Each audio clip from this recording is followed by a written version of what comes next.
A single diamond, said to possess a secret known to only a few, has vanished from the glittering heart of Paris. Whispers of betrayal weave through opulent halls, and every glance hides suspicion. Somewhere amidst velvet curtains, candlelit corridors, and the faint rustle of silk gowns, a cunning mind has orchestrated the perfect disappearance. And across the ocean, in a city unprepared for genius or guile, a detective whose intellect is as formidable as the crime itself is about to step into a web of deception, where every clue teases the truth and every shadow might conceal a threat. If you love unraveling mysteries as much as Wolfe enjoys puzzles, make sure to like, subscribe, and hit the bell icon, so you never miss a case filled with intrigue, cunning, and suspense. Chapter 1: A Shimmer in Shadows. The late afternoon sun filtered through the tall, dust-speckled windows of Nero Wolfe's brownstone at 33 West 35th Street, throwing long, golden stripes across the worn Persian rugs. Wolfe sat behind his massive oak desk, a loaf of rye bread sliced precisely and a small bowl of Asiago cheese at hand, reading over a recently acquired ledger of European jewelers. His pince-nez perched carefully on the bridge of his nose. He occasionally made notes, with a pencil that had long since lost its eraser. Archie Goodwin lounged on the divan, one leg draped casually over the arm, the other foot tapping impatiently against the floorboards. In his hands was the freshly arrived Le Figaro, imported from Paris at Wolfe's insistence. Archie's eyes skimmed the pages, but every now and then they flicked toward Wolfe, sensing that the towering detective's attention was caught elsewhere. "Archie," Wolfe said at last, his voice low and deliberate, like a distant rumble. "It seems that the world's most captivating jewels now have the audacity to vanish before our very eyes." Archie raised an eyebrow. "Vanishing jewels? You mean someone stole a necklace or—" "Precisely," Wolfe interrupted sharply, glancing up with an expression that brooked no argument. "A diamond, gentlemen call it the Coeur de Lumière, was reportedly stolen during a gala at the Hotel Ritz in Paris. Its disappearance is no ordinary affair. It is a feat of sophistication worthy of Daedalus himself." Archie leaned forward, resting his elbow on the arm of the divan. "So someone snatched it, and you want us to go chase it across the Atlantic?" Wolfe's lips quirked into a faint smile, more of an amused twitch than an actual expression. "It is not a matter of desire, Archie, but necessity. A certain Parisian jeweler, Monsieur Henri Duval, has requested our services. He fears the theft is not merely a criminal act, but a complex web of deceit entangling Parisian high society. Naturally, the Ritz prefers discretion. Scandal would be a blight on their otherwise impeccable reputation." Archie whistled softly. "Sounds like someone was playing with fire and jewels." Wolfe ignored him, turning a page in the ledger. "The diamond is no ordinary gem. It is said to bear a secret inscription, visible only under candlelight. Whoever possesses the key to that secret may wield considerable advantage." Archie's eyes sparkled with curiosity. "So the thief isn't just after the diamond's value. They're after a secret." "Precisely, Archie. And secrets, like diamonds, are often hidden in plain sight. It will take intellect, precision, and careful observation to recover both." Archie got up, stretched, and yawned. "So when do we leave?" Wolfe tapped his pencil against the ledger rhythmically, then looked up with an intensity that made Archie instinctively straighten. "At dawn. You will fetch my hat and prepare our documents. Our plane to Paris leaves in the first blush of morning, and it seems the Coeur de Lumière has chosen us as its reluctant detectives." As the sun sank lower, casting shadows across the room that seemed almost conspiratorial, Archie realized this case promised more than the ordinary burglaries or petty thefts he was used to. This was Paris, this was high society, and above all, this was Wolfe, whose mind could see the invisible threads connecting the most carefully hidden mysteries. Outside, the city of New York hummed in indifferent oblivion. Inside 33 West 35th Street, a new puzzle had begun, and Wolfe's calculating gaze already charted its possibilities. Somewhere, In a gilded hotel ballroom across the ocean, the Coeur de Lumière waited, its brilliance eclipsed only by the shadowy intrigue surrounding it. Chapter 2: The Ritz and the Red Curtain. Paris greeted Wolfe and Archie with a drizzle that turned the cobblestone streets into rivers of reflective silver. Gas lamps flickered through the mist, and the soft hum of distant traffic mixed with the occasional clatter of horse-drawn carriages. Wolfe, imposing and immovable in his tailored overcoat, surveyed the scene with his usual skepticism. Archie, on the other hand, navigated the streets with the easy charm of someone who understood the rhythm of a city that thrummed with secrets. Their destination loomed ahead, the Hotel Ritz. Its facade, an elegant melange of cream stone and gilded accents, promised discretion and opulence in equal measure. Red velvet curtains framed the windows, and crystal chandeliers within glimmered like trapped starlight, reflecting the faint drizzle outside. Inside, the lobby exuded a muted grandeur, the kind that whispered of whispered deals, discreet scandals, and careful observation. Monsieur Henri Duval, a slender man with a meticulously groomed mustache and nerves slightly frayed at the edges, awaited them in a private salon. The air smelled faintly of lavender and polished wood. Wolfe, as always, made the first impression by sitting without preamble, his sharp gaze taking in the faint tremor in Duval's fingers as he presented a velvet-lined case. "Gentlemen," Duval said in carefully measured tones, "the diamond is not merely a stone. It is the Coeur de Lumière, famed not only for its clarity but for a secret inscription, visible only in the precise glow of candlelight. Its disappearance is more than theft. It is an affront to art, to craftsmanship, and to me." He sighed, as though carrying the weight of generations of jewelers. Archie leaned back against the arm of the chair, whistling softly. "A secret inscription, huh? Sounds like something out of a spy novel." Wolfe's eyes, dark and penetrating, narrowed. "It is not fiction, Archie. It is human cunning, elevated to artistry. Tell me, Monsieur Duval, who had access to the Ritz that night?" Duval recited the names with careful precision, aristocrats with old titles, ambitious collectors from London and Geneva, a few jewelers of minor fame, and an enigmatic American socialite, Vivian Harrington, known for her wealth and her unpredictable temperament. Archie scribbled in his notebook, noting subtle cues: who laughed too loudly, who avoided eye contact, who lingered too long near the diamond displays. Wolfe, meanwhile, began tracing the web of relationships, mentally mapping motives, opportunities, and potential deceptions. By evening, Wolfe had requested every scrap of documentation available: the gala's guest list, seating charts, and a complete map of the Ritz's service corridors. He examined them meticulously, tracing the paths of waiters, patrons, and the security staff. "Archie," he muttered as they walked through the rain-slicked streets back to their lodgings. "True diamonds do not vanish, they are concealed. And concealment is invariably a matter of intellect rather than brute force." Archie chuckled, brushing raindrops from his coat. "So, we're not looking for a thief with a crowbar. We're looking for someone with brains sharper than a diamond's edge." "Exactly," Wolfe replied, adjusting his hat against the drizzle. "And, as with any puzzle of this caliber, the smallest irregularity, the faintest deviation from expected behavior, can illuminate the entire scheme. We must observe without disturbing, deduce without assuming." The streets of Paris darkened, gaslight reflecting off wet pavements in muted, fractured patterns. Wolfe's mind, as always, was already at the Ritz, untangling motives, scrutinizing alibis, and anticipating the cunning of human nature. Across the ocean, the Coeur de Lumière awaited discovery. But Wolfe knew that before a diamond could be found, the human heart had to be understood, and that was the work he and Archie had only just begun. Chapter 3: Shadows and Mirrors. The morning air in Paris carried a chill that bit through coats. But Wolfe remained unaffected, his overcoat buttoned to the chin, eyes scanning every detail as they made their way to the Ritz.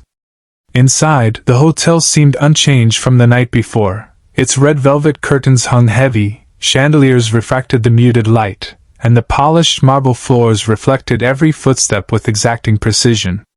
Yet Wolfe's gaze was not on the surface elegance. It was on the undercurrents, the shadows and corners, the subtle movements of staff, the slight hesitations of those who thought no one observed. Monsieur Duval had arranged for Wolfe and Archie to inspect the hotel's archival rooms, a dimly lit, labyrinthine collection of ledgers, photographs, and yellowed documents that smelled faintly of old wood and wax. Wolfe's eyes sparkled with anticipation.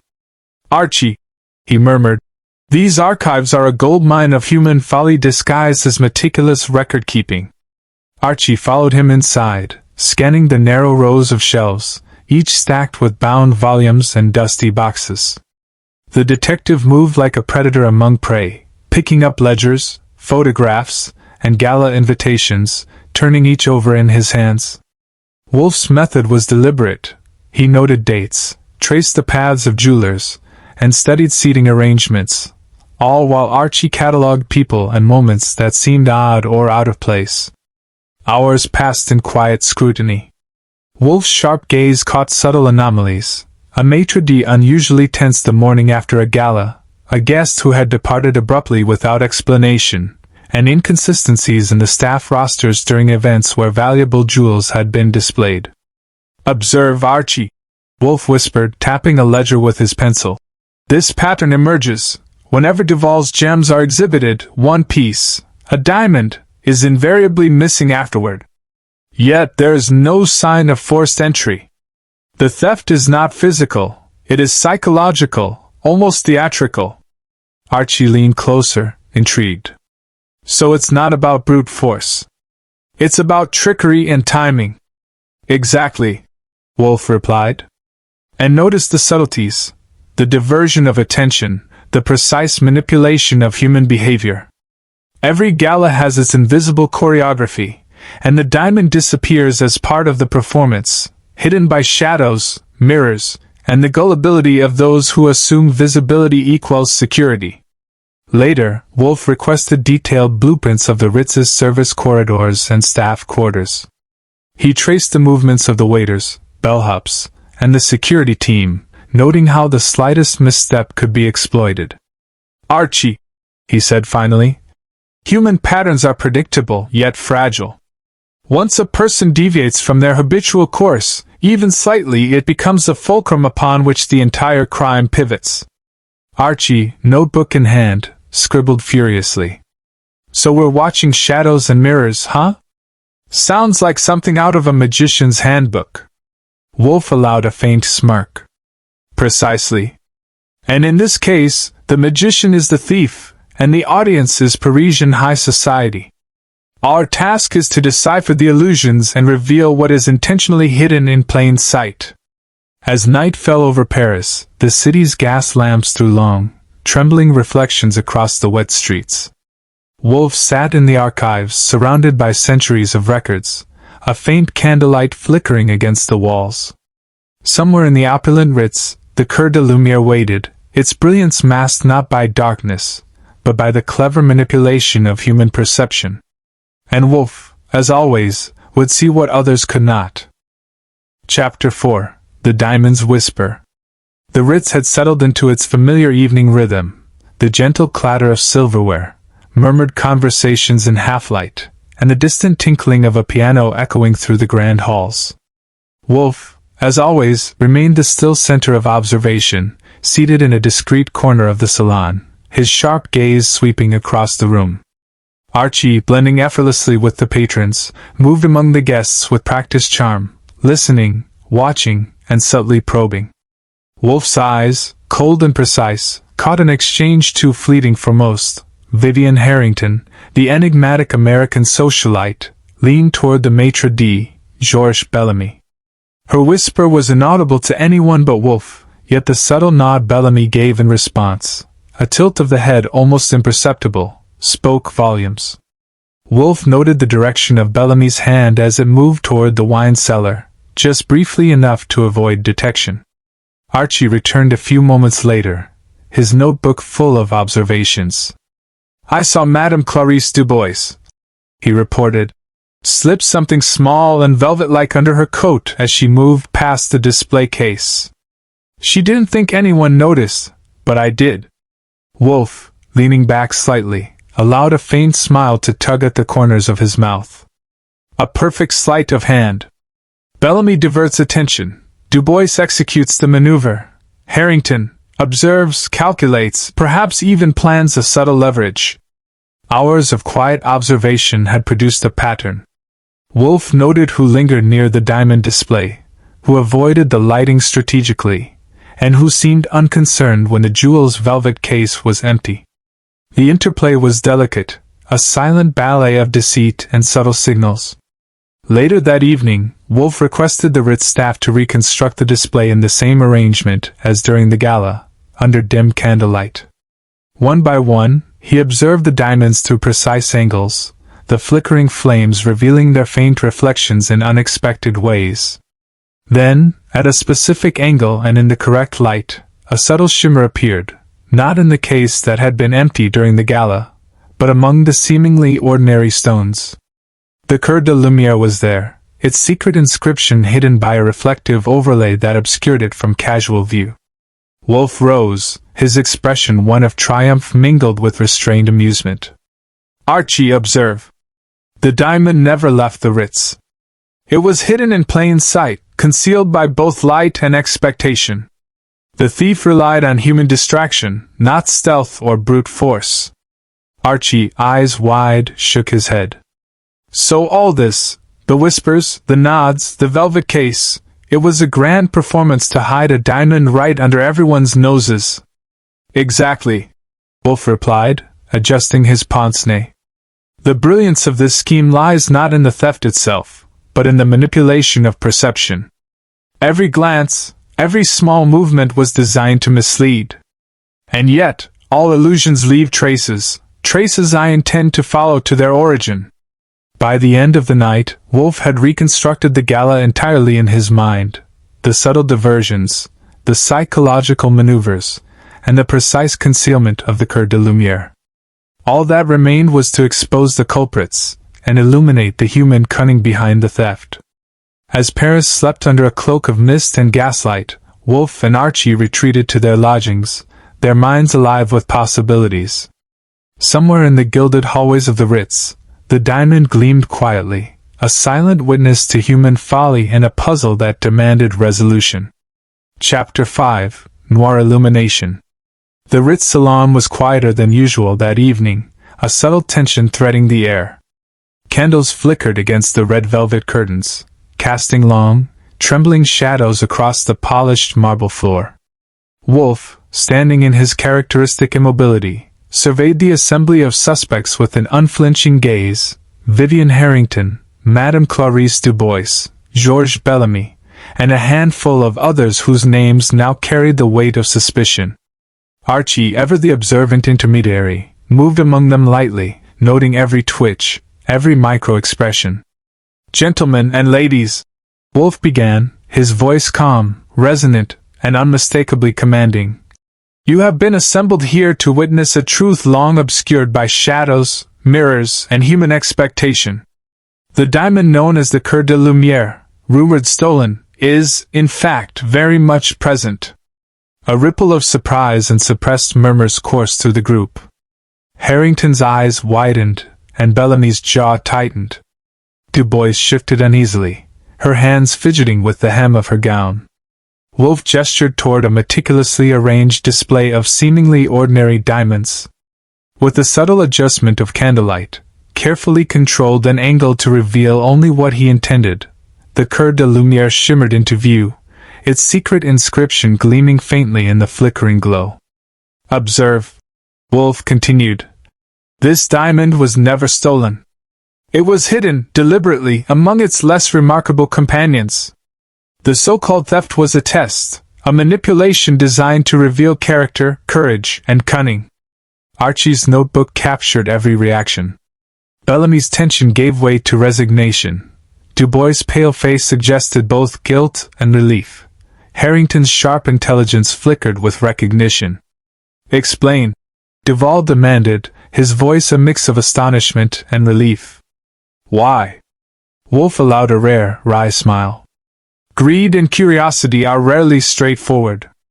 This elaborate disappearance was intended to see who might attempt deception, who might conceal, and who would simply observe.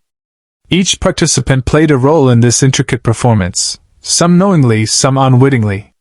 Harrington broke the silence first. So it was psychological? A test of us rather than a theft? Precisely, Wolfe confirmed. Bellamy diverted attention, Du Bois executed the sleight of hand, and you, Madam Harrington, observed and calculated, a subtle leverage held in reserve. The diamond's concealment was a mirror reflecting human nature itself. Duval breathed a sigh of relief, extending a hand to Wolfe. Monsieur Wolfe, your intellect has saved more than a jewel tonight. You have preserved the honor of the Ritz and revealed the truth of men and women alike. Wolfe inclined his head, a glimmer of satisfaction in his eyes. In the world of jewels and human nature, the most valuable stones are not those that glitter in cases, but the lessons they teach. And the Coeur de Lumière has imparted its lesson quite brilliantly. As the suspects were escorted discreetly from the salon, Wolfe turned to Archie. Archie, note the subtlety. A diamond in plain sight, its brilliance hidden not by darkness but by perception itself. Such is the nature of human folly and cunning alike. Archie, shaking his head with a wry grin, muttered, Only you, Wolfe, could turn a missing diamond into a moral and psychological experiment. Wolfe allowed himself a faint, indulgent chuckle. And only in Paris, Archie, under the hush of velvet curtains and candlelight, can such a performance unfold in full measure. Outside, the streets of Paris shimmered with rain and gaslight. Inside, the Coeur de Lumière rested quietly in its display, a jewel of human brilliance, clever deceit, and the keen eye of Nero Wolfe. White heavy check marked the end,